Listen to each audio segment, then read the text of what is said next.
Um último momento importante para a gente entender o estado atual da teoria da literatura e dos estudos de literatura é o surgimento de uma tendência, digamos assim, de pesquisa a qual a gente atribui o nome hoje de estudos culturais, o Cultural Studies, né?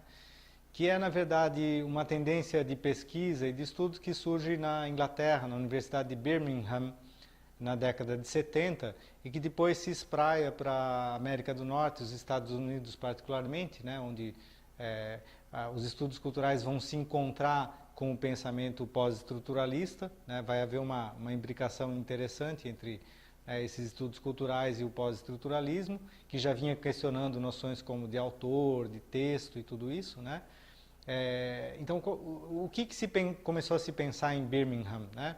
Dentro da terminologia dos estudos culturais, é importante fazer essa observação sobre os termos gender e genre, né? Algo que a gente tem dificuldade para traduzir dentro da língua portuguesa, uma vez que gênero para a gente significa tanto o gênero, né, o gênero literário, quanto o gênero do ponto de vista sexual ou de orientação sexual, né? Em inglês a gente tem essa separação entre esses dois termos que vai ser fundamental, porque existe dentro da escola de Birmingham vai começar a surgir uma reflexão, por exemplo, sobre uma literatura feminina, em primeiro lugar o feminismo, né, e que vai ser muito forte na Inglaterra e depois nos estudos literários na América do Norte, né, mas a partir disso uma série de outros estudos dos chamados gender studies, né, que inclui uma discussão tanto sobre a literatura negra ou a literatura homoerótica ou homoafetiva, né, a literatura gay.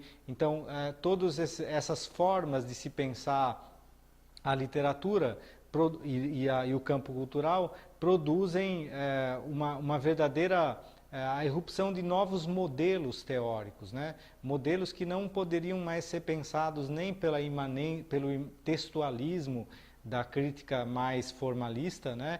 E nem por um pensamento marxista, né?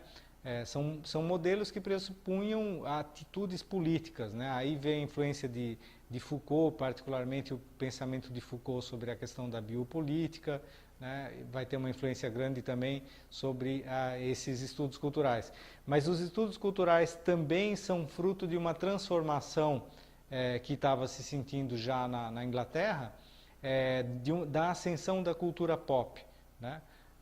A importância grande que os Beatles tiveram para isso, o rock and roll, a contracultura, né? Então, dentro da Universidade de Birmingham, esses pensadores e teóricos começam a estudar, dentro dos departamentos de literatura, objetos muito diversos, né? Eles começam a estudar canção popular, eles começam a estudar cinema, eles começam a estudar história em quadrinhos, e provocam, né, quer dizer, agora o mais importante, por exemplo, é estudar a questão feminina muito mais do que estudar certos autores canônicos, né? Começa aí também, dentro dos estudos culturais, uma discussão sobre a ideia de cânone, né? Quer dizer, o que a gente chama de literatura, na verdade, corresponde ao que, dentro dos estudos culturais, se chama de cânone clássico, né? Então, quase sempre para eles, o que a gente chama de literatura, mais comumente, né? O que é? É o cânone de uma literatura feita por brancos, homens, né? Pertencentes a uma determinada classe social, né? Esse cânone não é necessariamente a literatura, né? A ideia de a literatura, inclusive, né? Literatura com L maiúsculo, é uma ideia que vai ser repudiada, né? Na medida em que você passa a pensar minorias, né? Em que essas minorias também são agentes políticos e agentes que pedem transformações políticas, né? Então, existe dentro do pensamento dos estudos culturais uma noção forte que é uma noção de agenda, o que dentro da língua inglesa se chama agenda, né? Então, mais do que estudar um texto, interessa pensar de que maneira estudar um texto significa provocar uma modificação política, sobretudo em termos de pensar as minorias, de pensar questões de biopolítica, pensar questões de gênero, né?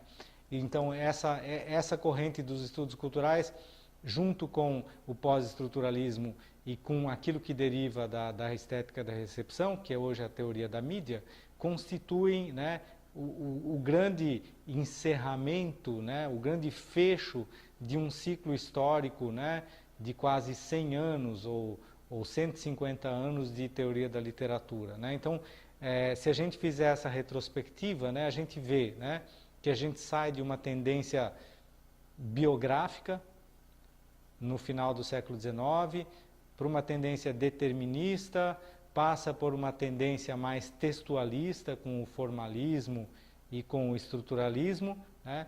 Passa também por uma nova forma de determinismo, que é o marxismo, que é a escola de Frankfurt, e finalmente, né, a partir dos anos 60, a gente passa a ter tendências pluralistas, né?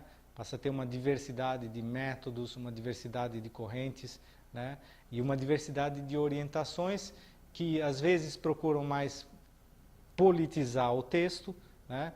Muito mais politizar, como é o caso dos estudos culturais, ou às vezes procuram muito mais orientar o texto para o processo comunicativo e midiático, como é o caso da estética da recepção e da teoria da mídia.